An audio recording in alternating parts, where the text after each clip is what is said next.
آپ کی سیاست کا جنازہ نکالنا، تو یہ تو آپ کے پھر بہت درینہ دوست ٹھہرے ہیں، آپ کے ساتھ انہوں نے ایٹ لیسٹ 3 دہائیوں کا ساتھ ہے آپ کے ساتھ، تو آپ کی بہت سی اچھائیوں اور برائیوں کو جانتے ہوں گے، بارہا وہ کہہ بھی چکے ہیں کہ آپ مجھے منہ کھولنے پر مجبور مت کریے۔ شاہد خاقان عباسی صاحب نے بھی سٹیپ لیا، لیکن ان کے اپنے کچھ کیسز ایسے سامنے آئے جس کی وجہ سے انہیں مصلحتاً چپ کرنا پڑا۔ چلیں کوئی بات نہیں۔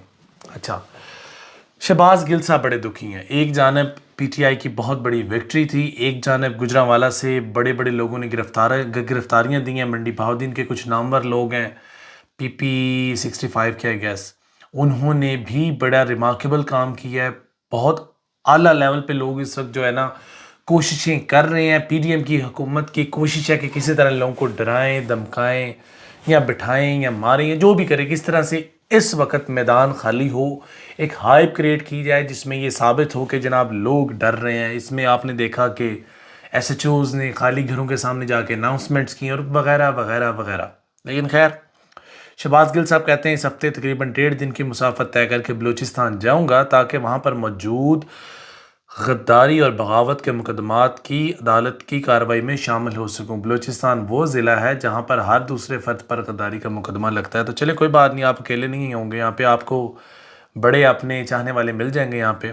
جن علاقوں میں ایف آئی آرز ہیں میں وہاں تو لوگوں کو بھی نہیں جانتا، پتہ نہیں وہ میری بات مانیں گی بھی یا نہیں کہ میں غدار نہیں ہوں۔ جناب والا، حالات کہاں جا رہے ہیں، ہم کہاں جا رہے ہیں، آپ کو کچھ سمجھ آ رہا ہے؟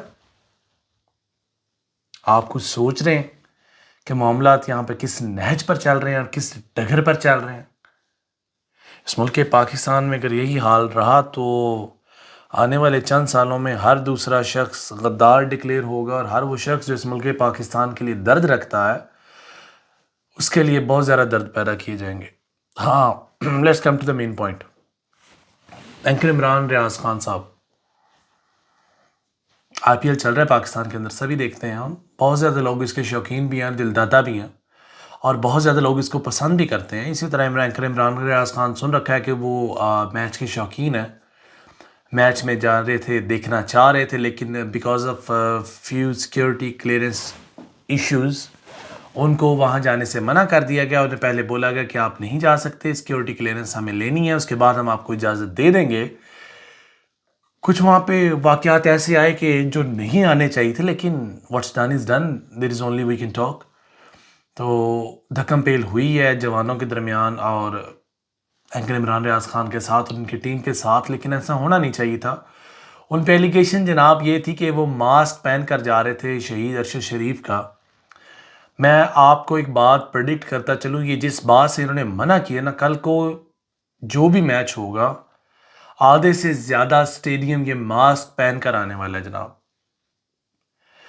آپ جتنا روکتے ہیں، جتنا دبانے کی کوشش کرتے ہیں، یہ بہاؤ ڈبل رفتار کے ساتھ آتا ہے اور آپ کے بیریئرز کو اڑا کر چلا جاتا ہے۔ نہیں یقین تو آپ ماضی کی بالخصوص 1 سال کی اپنی پروگریس اٹھا کر دیکھ لیں۔ آپ نے جس بات پہ کسی کو ڈیفیم کرنے کی کوشش کی ہے وہی بات اس بندے کے لیے جو نا قابل حیات ثابت ہوگی۔ آپ توشہ خانہ کہیں، توہین مذہب کہیں، توہین عدالت کہیں، توہین فوج کہیں، توہین جوڈیشلی کہیں، اور پتہ نہیں کیا کیا کیا کہہ دیں، توہین مذہب بھی کہہ لیں۔ اس کے باوجود اس بندے کی بازو اگر اللہ نے پکڑ رکھی ہے نا تو جناب کوئی بندہ پیدا نہیں ہوا اس کو گرانے والا، اور جب اللہ پاک کی طرف سے اس کی سختی آئے گی نا تو کوئی بندہ پیدا نہیں ہوگا اس کو بچانے والا۔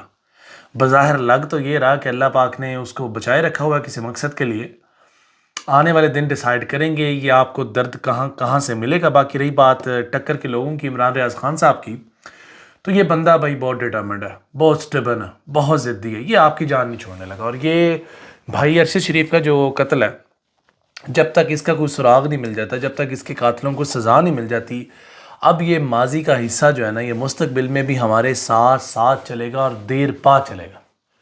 یہ مستقبل قریب کے اندر یہ مسئلہ مجھے حل ہوتا ہے یقیناً دکھائی نہیں دے رہا، اور اگر یہ مجھے دکھائی نہیں دے رہا تو یہ آنے والے دنوں میں ایک بہت بڑا کرائسس لے کر آئے گی۔ اور جس طرح لوگ مہنگائی سے تنگ ہیں، ذلت سے تنگ ہیں، اس طرح اٹھائے جانے سے تنگ ہیں، برہنہ ہونے سے تنگ ہیں، جن کے ساتھ زیادتیاں ہو رہی ہیں، جن سے زیادتی کی بات کریں یا باربیرک جو سلوک ہو رہا ہے بیرکس کے اندر، اس کی بات کریں جو ایک انگریز کی ایک یاد تازہ کروانے کی کوشش کی جا رہی ہے، تو یہ سارا لاوا اکٹھا ہو رہا ہے، اور پی ڈی ایم کی جماعتوں سے درخواست ہے ڈرے اس دن سے ہی جب یہ لاوا اکٹھا ہو کر پھٹے گا تو آپ کی گورنمنٹ زیادہ دیر نہیں چلے گی، تو بہتر یہ آپ الیکشنز کروائیں اور اس ملک پاکستان کو صحیح ڈائریکشنز کی طرف ڈائریکٹ کر دیں پلیز۔ اگر آپ اس ملک پاکستان کے لیے تھوڑا سا بھی درد رکھتے ہیں نا، اتنا سا بھی، اور آپ کو اتنی سی بھی اس ملک پاکستان کی پرواہ ہے، تو پلیز اس ملک پاکستان کی بدحال معاشیت کو مزید بدحال مت بنائیے۔ آج کے لیے بس اتنا ہی۔ فی ایمان اللہ، خوش رہیں، آباد رہیں، اور جس شخص نے اس ملک پاکستان کا برا چاہا اللہ اس کی نسلیں غارت کرے، اور اللہ ہر اس شخص کا بیڑا غرق کرے جس نے اس ملک پاکستان کے عوام کے ساتھ ناجائز زیادتی کی۔ اللہ حافظ۔